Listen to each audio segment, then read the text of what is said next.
વંદે માતરમ વિદ્યાર્થી મિત્રો, ધોરણ 11 વિષય અર્થશાસ્ત્ર, પ્રકરણ 1 અર્થશાસ્ત્ર વિષય પ્રવેશ. અગાઉના લેક્ચરમાં આપણે જોઈ ગયા હતા કૌટિલ્યના મતે અર્થશાસ્ત્ર, એરિસ્ટોટલના મતે અર્થશાસ્ત્રનો ખ્યાલ, એડમ સ્મિથના મતે અર્થશાસ્ત્ર અને પ્રોફેસર આલ્ફ્રેડ માર્શલના મતે અર્થશાસ્ત્ર. હવે આ લેક્ચરમાં આપણે રોબિન્સે આપેલી અર્થશાસ્ત્રની વ્યાખ્યા શીખવાના છીએ અને તેમના મતે અર્થશાસ્ત્રનો ખ્યાલ અને તેનો અભ્યાસ શું હોઈ શકે તેની માહિતી મેળવીશું. તો રોબિન્સે આપેલી અર્થશાસ્ત્રની વ્યાખ્યા: કોઈ પણ અર્થશાસ્ત્ર અંતે તો માનવ જીવનના કોઈ મૂળભૂત પ્રશ્ન કે સમસ્યાઓનો ઉકેલ શોધવાનો પ્રયત્ન કરતું હોય છે. એટલે કે દરેક શાસ્ત્ર માનવીની સમસ્યાઓનો અંત લાવે છે. શરૂઆતના સમયગાળામાં જ્યારે કોઈ સમસ્યાનું સર્જન થતું કે સમસ્યા ઉદ્ભવતી, ત્યારે તેનો અંત તે લડાઈ કે યુદ્ધ દ્વારા લાવતો હતો. પરંતુ ત્યારબાદ જેમ જેમ માનવીની બુદ્ધિશક્તિનો વિકાસ થયો તેમ તેણે શાસ્ત્રોની રચના કરી, જેમ કે સમાજશાસ્ત્ર, રાજ્યશાસ્ત્ર, અર્થશાસ્ત્ર. આમ માનવી પોતાની સમસ્યાઓનો ઉકેલ લડાઈ કે યુદ્ધ દ્વારા લાવવાને બદલે શાસ્ત્ર દ્વારા લાવતો થયો. કોઈ પણ શાસ્ત્ર અંતે તો માનવ જીવનના કોઈ મૂળભૂત પ્રશ્ન કે સમસ્યાઓનો ઉકેલ શોધવાનો પ્રયત્ન કરતું હોય છે. માનવ જીવનમાં આર્થિક બાજુએ અગત્યનો પ્રશ્ન એ છે કે વૈકલ્પિક ઉપયોગોવાળા મર્યાદિત સાધનોનો અમર્યાદિત જરૂરિયાતો સાથે મેળ કેવી રીતે બેસાડવો. એટલે કે ઉત્પાદનના સાધનો વૈકલ્પિક ઉપયોગો ધરાવે છે. ઉત્પાદનના સાધનો ઘણા બધા ઉપયોગમાં લઈ શકાય છે. ઉત્પાદનના મુખ્ય સાધનો 4 છે: જમીન, મૂડી, શ્રમ અને નિયોજક. પરંતુ આ સાધનો ઘણા બધા ઉપયોગો ધરાવતા હોય છે. જેમ કે ઉદાહરણ તરીકે જોઈએ તો જમીન એ ઉત્પાદનનું ખૂબ જ અગત્યનું અને પાયાનું સાધન છે. પરંતુ જમીનના ઘણા બધા ઉપયોગો છે. જેમ કે જમીન પર ખેતી પણ કરી શકાય, જમીન પર ઘર પણ બાંધી શકાય, જમીન પર કારખાનું પણ બનાવી શકાય, શાળા પણ બનાવી શકાય, મંદિર પણ બનાવી શકાય. આમ તેના ઘણા બધા ઉપયોગો છે. આમ તે વૈકલ્પિક ઉપયોગો ધરાવે છે. પરંતુ આ જમીનનું પ્રમાણ મર્યાદિત છે. જમીનનો જે હિસ્સો આપણી પાસે હોય તેનો આપણે ઘણા બધા ઉપયોગો લઈ શકીએ. તેના ઉપર ઘણું બધું પ્રવૃત્તિઓ અને બાંધકામ થઈ શકે. પરંતુ તેના ઉપયોગો ઘણા બધા હોવાને કારણે અને તેનું પ્રમાણ મર્યાદિત હોવાને કારણે આપણે યોગ્ય વિકલ્પ પસંદ કરવો પડે. વૈકલ્પિક ઉપયોગોવાળા મર્યાદિત સાધનો એટલે કે ખૂબ સીમિત છે. જમીનના ઉપયોગો ઘણા બધા, પણ આપણી પાસે જમીન ચોક્કસ પ્રમાણમાં છે. હવે એમાં ઘણા બધા કાર્યો થઈ શકે એમ છે. તો આપણે કયું કાર્ય કરવું? આમ વૈકલ્પિક ઉપયોગોવાળા મર્યાદિત સાધનોનો અમર્યાદિત જરૂરિયાતો સાથે મેળ કેવી રીતે બેસાડવો? આપણી જરૂરિયાતો ઘણી બધી છે, સાધનો મર્યાદિત છે અને તે વૈકલ્પિક ઉપયોગો ધરાવે છે. તો આ સમસ્યામાં માનવી કઈ રીતે તેનો શ્રેષ્ઠ ઉપયોગ કરી શકે તેનો અભ્યાસ કરતું શાસ્ત્ર એટલે અર્થશાસ્ત્ર. આમ રોબિન્સે શ્રેષ્ઠ વિકલ્પ પસંદ કરવાની વાત કરી છે અને રોબિન્સે ઓછા સાધનોમાં પણ કઈ રીતે આપણે આપણી જરૂરિયાતો પૂર્ણ કરવી તે અંગેનો ખ્યાલ પોતાના અર્થશાસ્ત્રમાં રજૂ કર્યો છે. 1931માં લાયોનેલ રોબિન્સે પોતાનું પુસ્તક લખ્યું નેચર એન્ડ સાઇનિફિકન્સ ઓફ ઇકોનોમિક્સ, એટલે કે અર્થશાસ્ત્રની મૂળભૂત વાતો અને અર્થશાસ્ત્રનો મુખ્ય ખ્યાલ, તેમાં કઈ બાબતોનો, તેમાં માનવીના કયા વર્તનનો અને મુખ્ય કઈ કઈ વિગતોનો સમાવેશ કરવો. આમ અર્થશાસ્ત્રની વ્યાખ્યા આપી કે ઇકોનોમિક્સ ઇઝ ધ સાયન્સ, અર્થશાસ્ત્ર એક વિજ્ઞાન છે, વિચ સ્ટડીઝ હ્યુમન બિહેવિયર, એટલે કે તે માનવ વર્તનનો અભ્યાસ કરે છે. અર્થશાસ્ત્ર એક એવું વિજ્ઞાન છે, economics is the science which studies human behaviour, કે જે માનવ વર્તનનો અભ્યાસ કરે છે. એઝ અ રિલેશનશિપ બિટવીન, એટલે કે સંબંધ છે, બિટવીન એટલે કોની વચ્ચે, તો કે એન્ડ્સ એન્ડ સ્કેર્સ મીન્સ, એટલે કે વિચ હેવ અલ્ટરનેટિવ યુઝીસ, એટલે કે મર્યાદિત સાધનો અને અમર્યાદિત જરૂરિયાતો. જેમાં મર્યાદિત સાધનો અલ્ટરનેટિવ યુઝીસ, એટલે કે વૈકલ્પિક ઉપયોગો ધરાવતા મર્યાદિત સાધનો અને લોકોની અમર્યાદિત જરૂરિયાતો વચ્ચે કઈ રીતે મેળ બેસાડવો. આમ અર્થશાસ્ત્ર એ માણસની પોતાની જરૂરિયાતો અને વૈકલ્પિક ઉપયોગો ધરાવતા સાધનો વચ્ચે કેવી રીતે મેળ બેસાડે છે તેની વર્તણૂકનો અભ્યાસ કરતું વિજ્ઞાન છે. Economics is the science which studies human behaviour as a relationship between ends and scarce means which have alternative uses.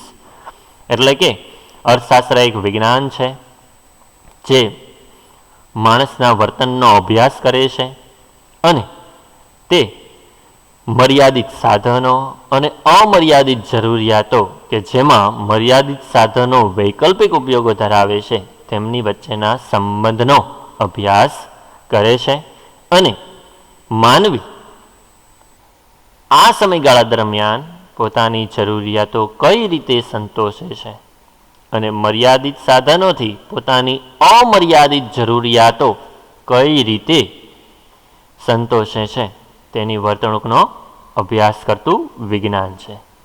આમ ખૂબ સરસ વ્યાખ્યા રોબિન્સ દ્વારા કે કરકસરના સમયગાળા દરમિયાન કે જ્યારે કરકસર કરવી જરૂરી હોય, એટલે કે એવો કોઈ અછતનો સમયગાળો, કરકસરનો સમયગાળો કે જ્યારે તે કરકસર કરવી જરૂરી હોય અને તેમાં આપણે ઓછા સાધનો વડે પણ કઈ રીતે આપણી જરૂરિયાતોને સંતોષવી જોઈએ તે બાબતનો અભ્યાસ કરતું વિજ્ઞાન એટલે કે અર્થશાસ્ત્ર. માનવીની જરૂરિયાતો અમર્યાદિત છે, કારણ કે માનવીની જરૂરિયાતોનો કોઈ અંત આવતો નથી. માનવીની એક જરૂરિયાત સંતોષાય ત્યાં તેની બીજી જરૂરિયાત ઉદ્ભવે છે. વળી તે વારંવાર ઉદ્ભવે છે, જેમ કે ખોરાક, કપડાં જે આપણે વારંવાર ખરીદીએ છીએ, વારંવાર તે જરૂરિયાત ઊભી થાય છે. આનાથી વિરુદ્ધ આ જરૂરિયાતો સંતોષવાના સાધનો કેવા છે?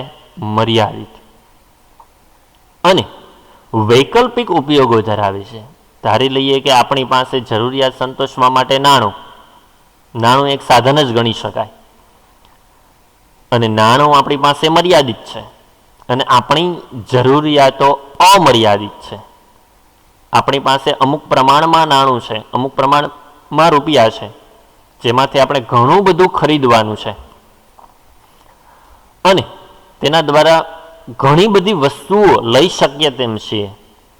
ત્યારે આપણે એ નાણાં દ્વારા કઈ વસ્તુ ને અગ્રતા ક્રમ આપવો જોઈએ, અગત્યનો ક્રમ આપવો જોઈએ, કઈ વસ્તુની જરૂરિયાત વધારે છે તે વસ્તુ આપણે પહેલાં ખરીદવી જોઈએ.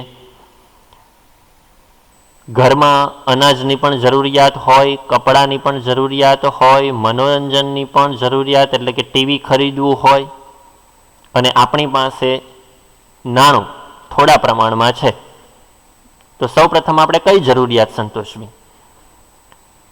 તો કે કપડાં અત્યારે જે જૂના છે તેના દ્વારા ચલાવી શકાય, ટીવી થોડોક સમય નહીં હોય તો ચાલશે, પરંતુ સૌથી વધુ અગત્યનું અનાજ છે કે જેનો આપણે ખોરાક તરીકે ઉપયોગ કરવાના છીએ, કારણ કે તેના દ્વારા જ જીવન ટકી રહેવાનું છે.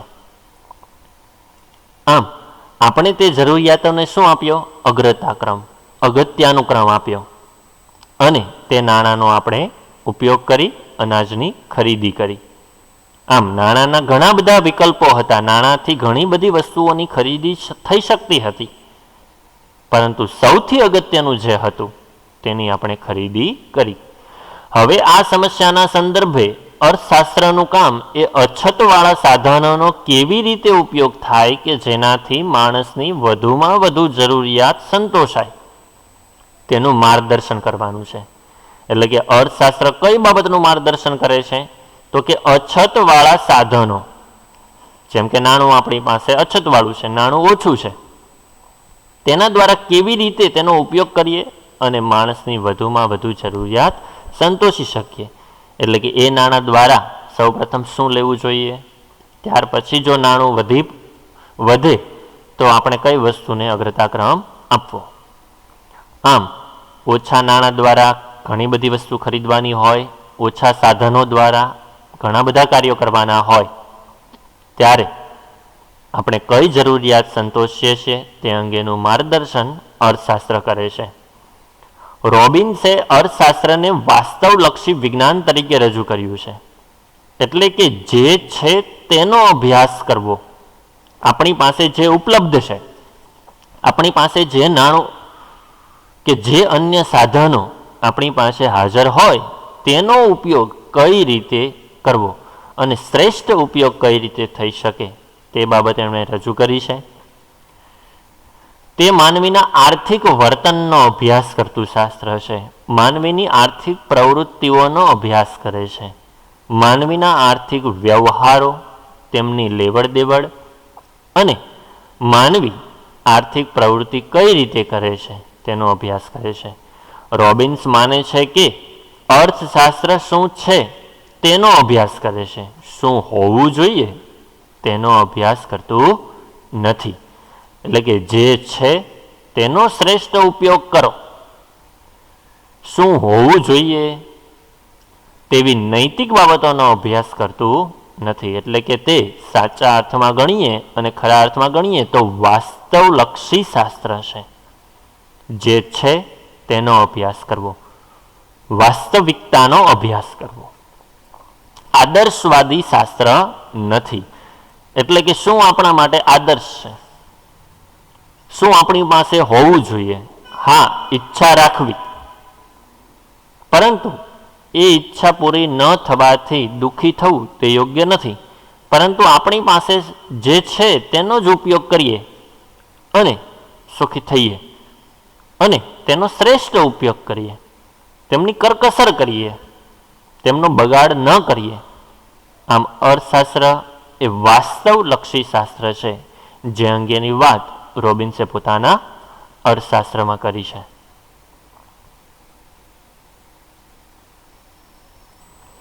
હવે પછી આપણે સેમ્યુઅલ્સનના મતે અર્થશાસ્ત્રનો ખ્યાલ મેળવવાના છીએ. સેમ્યુઅલ્સને આપેલી અર્થશાસ્ત્રની વ્યાખ્યા: economics is the study of how society uses scarce resource to produce valuable commodities and distribute them among different people. Economics is the study, અર્થશાસ્ત્ર અભ્યાસ કરે છે, of how society uses scarce resource, એટલે કે સમાજ કઈ રીતે ઉત્પાદનના મર્યાદિત સાધનોનો, સ્કેર્સ એટલે કે અછત, અછતવાળા રિસોર્સ એટલે કે સાધનોનો, સંસાધનોનો કઈ રીતે ઉપયોગ કરીને પ્રોડ્યુસ વેલ્યુએબલ કોમોડિટી એટલે કે મૂલ્યવાન વસ્તુઓનું ઉત્પાદન કરે છે, એન્ડ ડિસ્ટ્રીબ્યુટ એટલે કે વહેંચણી કરવી, ધેમ એટલે કે કોની વચ્ચે, અમોંગ ધેમ ડિફરન્ટ પીપલ એટલે કે લોકોની વચ્ચે કઈ રીતે તેની વહેંચણી કરવી, લોકોએ કઈ રીતે તેનો ઉપયોગ કરવો. ઇકોનોમિક્સ ઇઝ ધ સ્ટડી, અર્થશાસ્ત્ર અભ્યાસ કરે છે કે સમાજના લોકો કે સમાજ કઈ રીતે અછતવાળા સાધનોનો, સંસાધનોનો ઉપયોગ કરી ચીજવસ્તુઓનું ઉત્પાદન કરે છે અને તેમની વહેંચણી કરે છે. આમ અગત્યની જરૂરિયાત લોકો કઈ રીતે સંતોષે છે તેનો અભ્યાસ કરતું શાસ્ત્ર એટલે કે અર્થશાસ્ત્ર. તેનો ખ્યાલ 1947માં સેમ્યુઅલ્સને રજૂ કર્યો અને સમાજની પસંદગીઓ અને વહેંચણીના મુદ્દાને અર્થશાસ્ત્રમાં મહત્વનું સ્થાન આપ્યું છે. આમ અર્થશાસ્ત્રની વિવિધ વ્યાખ્યાઓ પરથી આ પ્રમાણેના મુદ્દા મહત્વના બને છે. અર્થશાસ્ત્ર એ માનવીના આર્થિક વર્તનનો અભ્યાસ કરે છે. અર્થશાસ્ત્ર તે વાસ્તવદર્શી છે અને તેની અભ્યાસની પદ્ધતિ વૈજ્ઞાનિક છે, માટે તે સામાજિક વિજ્ઞાન પણ ગણી શકાય. તો વિદ્યાર્થી મિત્રો, ઘણા બધા અર્થશાસ્ત્રીઓના મતે અર્થશાસ્ત્ર શું અને તેમાં કઈ કઈ બાબતોનો સમાવેશ થાય તે અંગેનો ખ્યાલ મેળવ્યો. હવે નેક્સ્ટ લેક્ચરમાં આપણે આર્થિક પ્રવૃત્તિ અને બિન આર્થિક પ્રવૃત્તિ વિશેનો ખ્યાલ મેળવીશું.